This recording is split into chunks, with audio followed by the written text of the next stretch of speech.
Morning students, आज की अपनी क्लास 11 साइंस गुरुत्वाकर्षण। आज का जो टॉपिक अपना है पलायन वेग या जिसे पलायन चाल भी कहा जा सकता है। बच्चों, इस टॉपिक का उद्देश्य यह है कि आप पृथ्वी सतह से किसी वस्तु को एक ऐसे वेग से ऊपर की ओर फेंकें कि वह पुनः पृथ्वी पर वापस लौट के नहीं आवे। तो ऐसी परिस्थिति में वस्तु को दिया गया वह वेग जिसे प्राप्त करके वस्तु पृथ्वी के गुरुत्वीय क्षेत्र को पार कर जाती है, पलायन वेग या पलायन चाल कहलाता है। आज की हमारी इस वीडियो में हम इसी उद्देश्य के बारे में अध्ययन करेंगे कि यदि मुझे किसी वस्तु को ऊपर की ओर फेंकना है और मैं चाहता हूं कि पुनः वो वस्तु पृथ्वी सतह पर वापस नहीं आवे, तो उसका वह न्यूनतम वेग क्या होगा।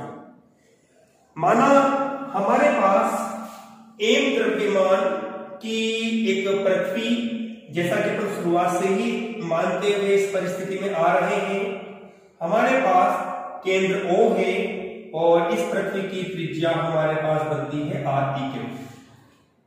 ठीक है बच्चों, हमने कहा कि किसी उपग्रह को हमने इस प्रकार से इस पृथ्वी सतह से ऊपर की ओर फेंका। ये स्मॉल m द्रव्यमान का कण है। हमने इस कण को ऊर्ध्वाधर ऊपर की ओर फेंका मतलब हमने कार्य किया।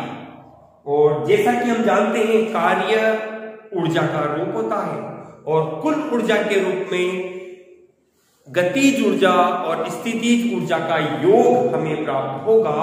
तो हम कह सकते हैं कि कुल ऊर्जा बराबर होगी E बराबर होगी गतिज ऊर्जा प्लस स्थितिज ऊर्जा। गतिज ऊर्जा को कैसे लिखा? प्लस स्थितिज ऊर्जा को हमने U से लिखा, स्थितिज ऊर्जा U। ठीक है बच्चों, या हम इसको लिख सकते हैं E बराबर होगा K प्लस U, समीकरण नंबर 1। ठीक, अब जैसा कि हम जानते हैं, चूंकि यहां अपने पास K बराबर होता है 1/2 mv², समीकरण नंबर 1।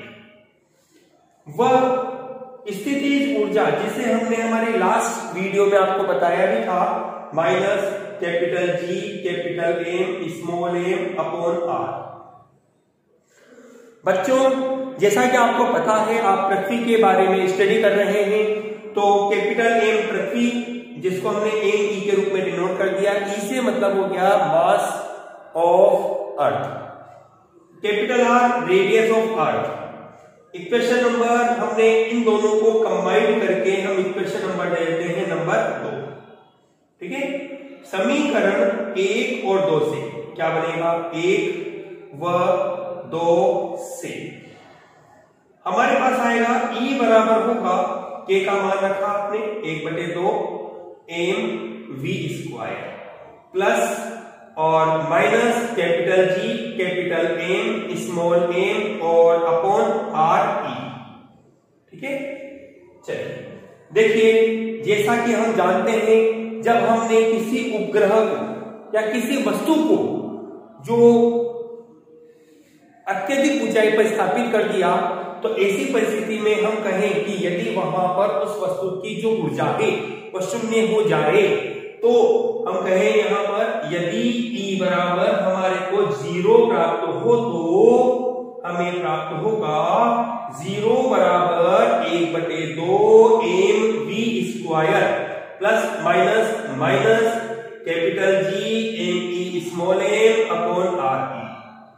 ठीक है बच्चों, देखिए जैसा कि आपको पता है कि प्लस माइनस माइनस बनता है और उस आधार पर आपने फॉर्मूला बनाया 0 बराबर 1/2 mv² minus capital G M small m upon R।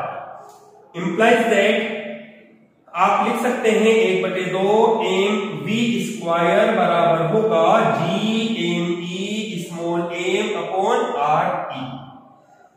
m cancel हो जाएगा और आपको प्राप्त होगा v स्क्वायर बराबर 2 का क्रॉस गुणा कर दिया 2GME ऑन R।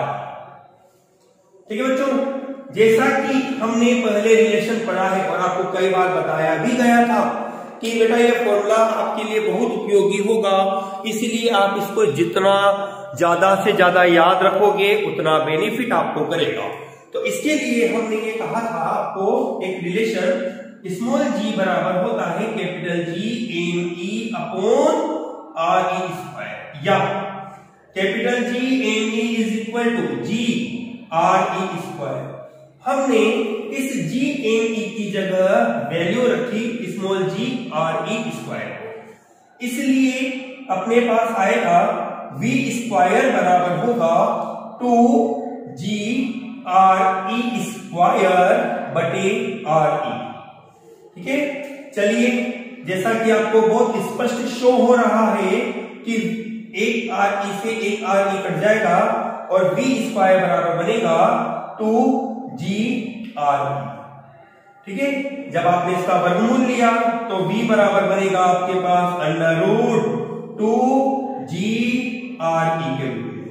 ठीक है बच्चों, ये अपने पास पलायन वेग या पलायन चाल का सूत्र अपने को प्राप्त होता है। बच्चों, इस फॉर्मूले के आधार पर यह कोई जरूरी नहीं है कि आप R पृथ्वी की त्रिज्या का ही उपयोग करें। मान लीजिए कोई उपग्रह आपने इस तरह से व्यवस्थित किया पृथ्वी सतह से एक ऊंचाई के लिए, जैसे कि मैंने चित्र में आपको दिया, ये जहां आपने उपग्रह को सेट करना है आपको इस वृत्ताकार करते हैं इस तरह से, ये ठीक है। अब क्या करें? तो ऐसी परिस्थिति में आपको केवल करना क्या है, आपको केवल इतना सा करना है कि जो फॉर्मूला आपने प्राप्त किया है उसमें आप RE की जगह रख दीजिए RE प्लस H। जैसे जनरल अपन बात करते हैं कि पृथ्वी की त्रिज्या RE बराबर अपने पास होती है 6400 किलोमीटर। ठीक है, अब मान लीजिए मैं किसी उपग्रह को ऐसा करना चाहता हूं कि वो पृथ्वी सतह से लगभग 1000 किलोमीटर की ऊंचाई पर चला जाए। 1000 किलोमीटर की ऊंचाई पर मैं उसको स्थापित करना चाहता हूं, तो मेरे पास इन दोनों के योग के आधार पर कितना हो जाएगा, 6400 और प्लस 1000 7400 किलोमीटर।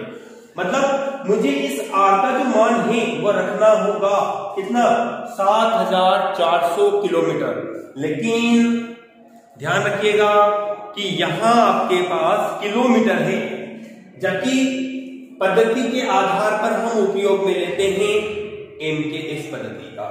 किलोमीटर को आपको चेंज करना पड़ेगा मीटर में, और किलोमीटर को मीटर में चेंज करके, किलोमीटर को मीटर में चेंज करने के लिए आप क्या करेंगे, 6400 इंटू 10 की घात 3 से गुणा कर देंगे इसको, और ये मीटर में कन्वर्ट हो गया। ठीक है बच्चों, तो ये तो अपने पास आया पलायन वेग या पलायन चाल। अब अपने पास इसी कैलकुलेशन को थोड़ा हम और आगे बढ़ाते हैं। भाई मैं चाहता हूं कि एक क्राइटेरिया क्या होगा, एक मिनिमम वैल्यू क्या होगी इसकी। तो देखिए जरा, इसकी मिनिमम वैल्यू मुझे ज्ञात करने के लिए मैंने क्या किया कि यहां अपने पास यहां स्मॉल g बराबर बनता है 9.8 मीटर प्रति सेकंड स्क्वायर, व RE पृथ्वी की त्रिज्या जिसको मैं लगभग ले लेता हूं 6400 किलोमीटर। बेटा ये लगभग है अपने पास ना 10 की घात 3 मीटर के रूप में, लगभग 6379 किलोमीटर होती है। लेकिन एक कैलकुलेशन को इजी बनाने के लिए हम 6400 किलोमीटर इस पृथ्वी की त्रिज्या को आकलित कर लेते हैं। तो इस आधार पर अपने पास v बराबर बनेगा अंडर रूट 2g का मान रखा 9.8, r का मान रखा आपने 6400 इंटू 10 की घात 3। ठीक है, तो इस प्रकार से लगभग ये मान आपको मिलेगा। v बराबर लगभग का साइन है ना, क्योंकि 6400 ले रखा है मैंने इसलिए। वैसे एग्जैक्ट वैल्यू हमारे पास जब सॉल्व करने पर आंसर आ रहा है 11.2 इंटू 10 की घात 3 मीटर प्रति सेकेंड, जिसको हम लिख सकते हैं v बराबर होगा 11.2 किलोमीटर प्रति सेकंड के रूप में। ठीक है बेटा, अब देखो सुनो, इसकी पूरी कहानी सुनिए आप। 11.2 किलोमीटर प्रति सेकंड मतलब एक वस्तु को मैं पृथ्वी सतह से 11.2 किलोमीटर प्रति सेकंड के वेग से फेंकता हूं तो वो कभी भी पुनः लौटकर पृथ्वी सतह पर वापस नहीं आएगी। ठीक है ना, पुनः पृथ्वी सतह पर वापस नहीं आएगी। अब मेरा एक छोटा सा सवाल यहां बन जाता है कि उस वस्तु को जिसे मैंने ऊपर की ओर फेंका है वो 1 सेकंड में कितनी दूरी तय करेगी? वो 1 सेकंड में दूरी तय करेगी कितनी? 11.2 मीटर नहीं किलोमीटर। ये किलोमीटर है आपके पास। ठीक है बच्चों, ये अपने पास किसी उपग्रह को या किसी वस्तु को जब आपके द्वारा पृथ्वी सतह से ऊर्ध्वाधर ऊपर की ओर फेंका जाता है तो उस स्थिति में उस वस्तु को पृथ्वी के गुरुत्वीय क्षेत्र से पार करने के लिए आवश्यक चाल या आवश्यक वेग का न्यूनतम मान। ठीक है बच्चों, आज की इस क्लास में हमने पलायन वेग और पलायन चाल के बारे में जाना। आप इसे अपनी फेयर कॉपी में नोट करें और वीडियो को देखते रहें और साथ में कमेंट भी अवश्य करें। फिर भी यदि किसी स्टूडेंट को कोई डाउट होता है, कोई संशय है उसके दिमाग में, तो वह इंडिविजुअली मैसेज करके भी हमें बता सकता है। धन्यवाद स्टूडेंट।